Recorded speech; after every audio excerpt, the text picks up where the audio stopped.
His Excellency in absentia, the President of Azerbaijan, who has been our chairperson for the last 3 years, who is represented here by the Foreign Minister who was speaking a little while ago. Excellencies, the heads of state and government and the heads of delegations of the non-aligned movement. Excellency, representing the Secretary General of the UN, Antonio Guterres. Excellency Dennis Francis, President of the 78th session of the UN General Assembly. Her Excellency, the Vice President of Uganda, and all other government and party leaders of Uganda. Fellow Ugandans, ladies and gentlemen, it gives me great pleasure to welcome Your Excellencies, the heads of states and governments and the heads of delegations of the non-aligned movement countries. This grouping of countries accounts for 4.46 billion people of the world. It was started by our far-sighted elders in the persons of His Excellency Sukarno of Indonesia, His Excellency Jawaharlal Nehru of India, His Excellency Gamal Abdel Nasser of Egypt, and His Excellency Zhou Enlai of China, when they met in Bandung, Indonesia, in 1955. That time I was in primary 3 in the school. The first summit of the non-aligned movement took place in Belgrade, Yugoslavia in 1961 and was attended by Afghanistan, Algeria, Burma, Cambodia, Ceylon, Congo, Cuba, Cyprus, Ethiopia, Ghana, Guinea, India, Indonesia, Iraq, Lebanon, Mali, Morocco, Nepal, Saudi Arabia, Somalia, Sudan, Tunisia, United Arab Republic, Egypt, Yemen, and Yugoslavia. The emergence of the non-aligned movement was a necessary antidote to the irrational polarization of the world of that time between the capitalist Western countries and the communist, mainly Eastern countries. By the early 1960s, our student group was already beginning to be active. We were the third generation of the African anti-colonial freedom fighters. The first generation had been the African-American Pan-Africanists such as Marcus Garvey, George Padmore, W.B. Du Bois, that had been joined by those who founded the African National Congress of South Africa in 1912. By 1900, the whole of Africa, except for Ethiopia, had been colonized. This direct colonization of the whole of the African continent was the culmination of 400 years of the plunder of Africa by the evil imperialist forces in the form of slave trade and the genocide wars that went with it. The newly discovered Americas, Asia, China, and the Pacific, Australia, New Zealand, and so on, had been similarly aggressed, colonized, semi-colonized, like in the case of China, and plundered. Africa's surrender had been in part on account of our egocentric chiefs and kings, who out of selfishness could not unite us to fight these evil people. The second generation of the African freedom fighters were people like Mzee Jomo Kenyatta of Kenya, Mwalimu Nyerere of Tanzania, Nelson Mandela of South Africa,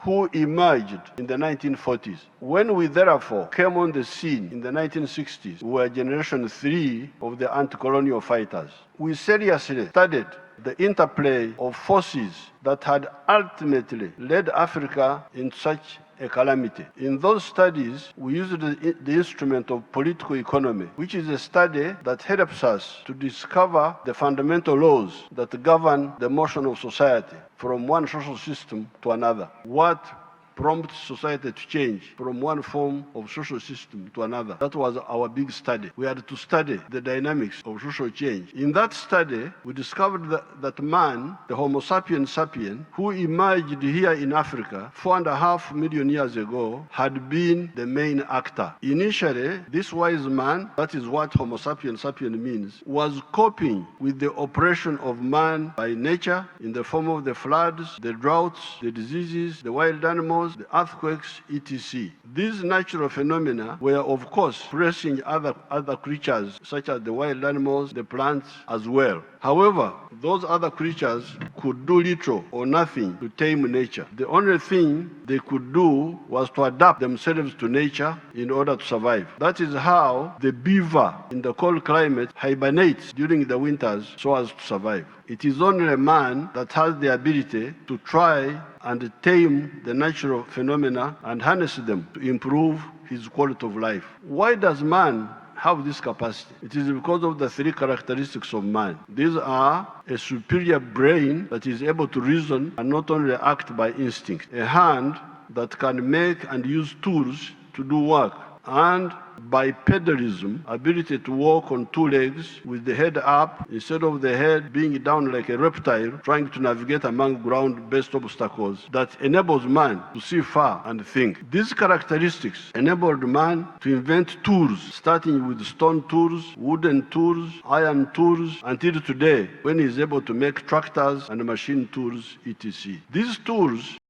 enabled man to make scientific inventions that precipitated qualitative and quantitative changes in society. The invention of fire 1.5 million years ago caused society to move from dwelling in trees to dwelling in caves and on the ground generally. Caves were more comfortable than the trees. The invention of the domestication of crops around 10,000 years ago, the domestication of the livestock around 12,000 years ago, the invention of the iron around 1,500 BC, the steam engine, the printing press, electricity, the railway, the automobiles, the aircraft, the automation, vaccines, the invention of penicillin, the invention of quinine, etc., enabled man to cope better and enabled him to harness natural phenomena and items for the betterment of his life. Our study of political economy of creation and society, therefore, enabled us to discover that the best primer of changes in society is the development of science and technology. Therefore, societies that move forward their levels of science and technology lay a basis for positive social change and should be encouraged by the progressive forces of the world. This encouragement should be irrespective of the social systems of the concerned society. However, when man's inventiveness was handling the operation of man by nature, another form of operation of man emerged. This was the operation of man by fellow men. So man had two problems now: operation of man by nature, operation of man by fellow men. This was the operation of man by fellow men. Karl Marx is one of the few analysts that seems to have tackled this new problem for man accurately. He pointed out that it was only during the time of the primitive communalism, when man was still living in hunter-gatherer societies, that society was free of oppression of man by fellow men. Thereafter, all subsequent social systems had elements of oppression of fellow men of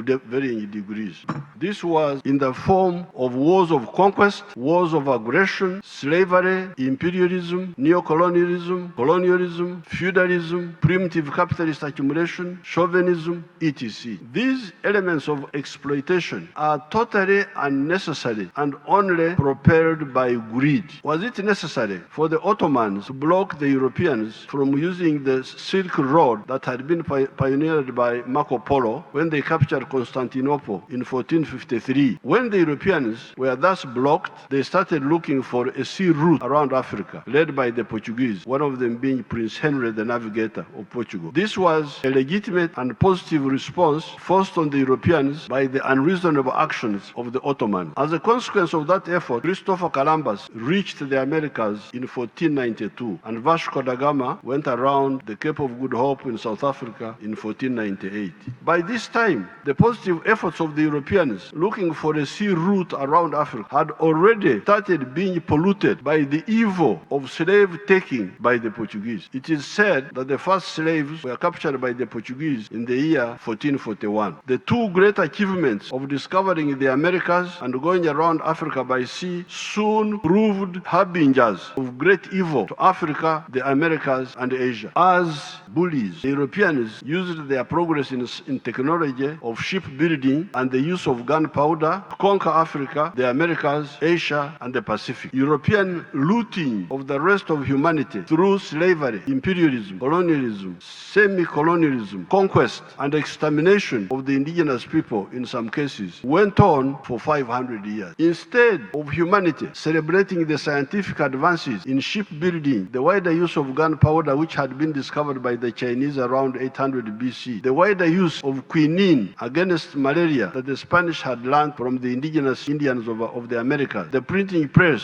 the steam engine, and all the other inventions, we had to spend 500 years in anti-colonial wars to expel the evil parasite. In the case of Africa, it is only in 1994 that the indigenous people of South Africa regained control of their country. So we had to spend 500 years dealing with idiotic schemes by greedy people. The oppressors miscalculate when they use their temporary advantage in science and technology to think that they can use that to indefinitely oppress other people. The oppressed will learn, catch up, and defeat the oppressor. That is why empires always collapse. All empires always collapse. The idea of empires is an evil idea. I don't want to impose my beliefs on you, but as a Christian, in the book of the Acts of Apostles, it says that empires are evil. You go and read the book of the Acts of Apostles. St. Paul describes empires as evil. People are supposed to be free, not to be conquered by empires. We should only have free associations of nations, people of common or shared origin, interacting for mutual advantage with the peoples of the world. Therefore, we, the resistance fighters of Uganda, are flabbergasted and look down with contempt at the philosophical, ideological, and strategic shallowness of some of the actors of the world. Why not respect freedom of everybody? If you say you are a Democrat, why don't you respect the freedom of everybody? How can you say you are a Democrat and yet you want other people to be slaves? Why do you not seek influence? Why do you not seek to influence people by your good example instead of manipulation, lectures, and threats? Again, in the book of Matthew, it says, "Let your light so shine before men that they see your good deeds and praise your Father who is in heaven." Influence people by example, not by threats, manipulations. Chauvinists of race, religion, tribe, or gender should stop wasting our time and opportunities with their shallow schemes. Action will inevitably invite counteraction. Oppression will invite resistance. That is why we, the resistance fighters of Uganda, only fight just wars. We abhor unjust wars. The promoters of unjust wars lose most of the time. These are wars of imperialism, conquest, domination, etc. In the 500 years of European aggression against Africa, it was only from 1912, when the African National Congress was founded in South Africa, that modern freedom fighters came forward to lead the African resistance, the traditional illiterate African chiefs having failed to defend our sovereignty except for Menelik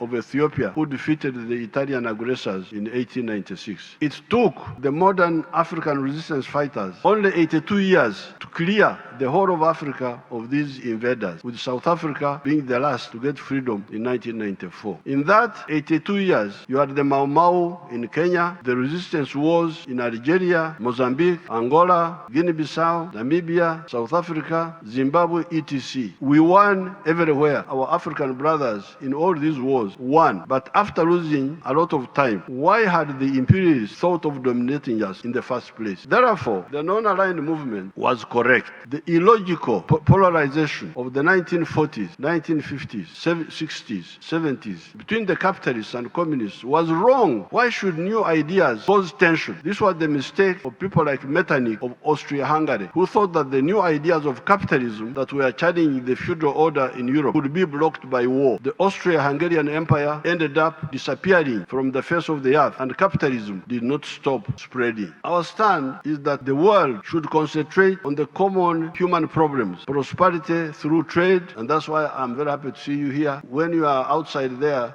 you may get stereotypes about Africa, that Africa, they have no food, they are starving. Here we are dying from food. We have so much food here. So those images which you see about some bad situations, don't think they represent the whole of Africa. Africa has got everything. Here we have everything. What we need from other people are markets and investments. But we shall not only sell to you, we shall also buy from you. We are not like others who want only to sell to others but not buy from them. So I'm very glad to have this big presence of people from the world so that we can interact with you. Our stand is that the world should concentrate on the common human problem, prosperity through trade, the advance of science and technology, deal with human problems, the environment, crime, and terrorism. The future is bright if we act right. These are indeed the Bandung principles of one, respect for fundamental human rights and for the purposes of the principles of the Charter of the United Nations, respect for the sovereignty and territorial integrity of all nations, recognition of the equality of all races and of equality of all nations, large and small, abstention from intervention or interference in the internal affairs of another country, respect for the right of each nation to defend itself singly or collectively in conformity with the Charter of the United Nations, abstention from the use of arrangements of collective defense to serve the particular interests of any of the big powers, abstention by any country from exerting pressure on other countries. 7, refraining from acts of threats, of aggression, or use of force against the territorial integrity or political independence of any country. Settlement of all international disputes by peaceful means, such as negotiation, conciliation, arbitration, or judicial settlement, as well as other peaceful means of the parties' own choice in conformity with the Charter of the United Nations. Promotion of mutual interests and cooperation, and respect for justice and international obligation. It is on these principles that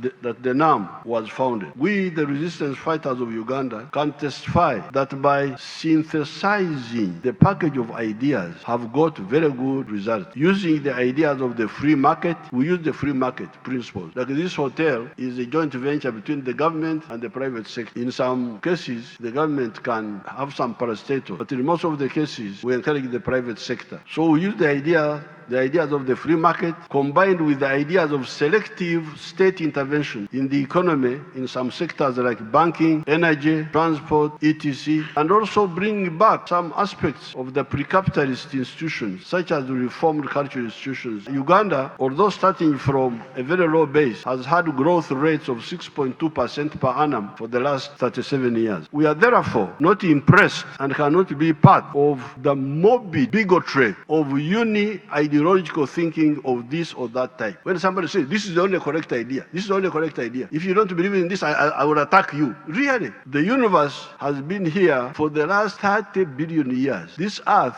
has been here for 30 billion years. The human society has been here for the last 4.5 million years. Now you come within 20 years, you think what you think is the only correct thing. You must be sick. You therefore should not have the audacity to impose on the society you live in, let alone the world, your narrow, uni-ideological orientation. Here in Uganda, we rejected the concept of uni-ideological position. Our movement started as a multi-ideological political force. We had capitalists, we had socialists, we had Marxists, we had feudalists. That's why we call our movement, not party. Because a party is uni-ideological. Communist party, capitalist party, those are uni-ideological. Our force is multi-ideological because that's what fits our society. In conclusion, the strength of the non-aligned movement should be used to exercise considerable influence, particularly at the UN, for the effective transformative process for a better common future. In the negotiations for the Pact of the Future, outcome document of the upcoming United Nations Summit of the Future, to be held in New York in September 2024, we should clearly find priorities that favor developing countries by maintaining unity, solidarity, and collective coordination among our member states in line with the Bandung principles. I assure you all that my team, led by the permanent representative in New York, has my full support to chair the coordinating bureau of the non-aligned movement.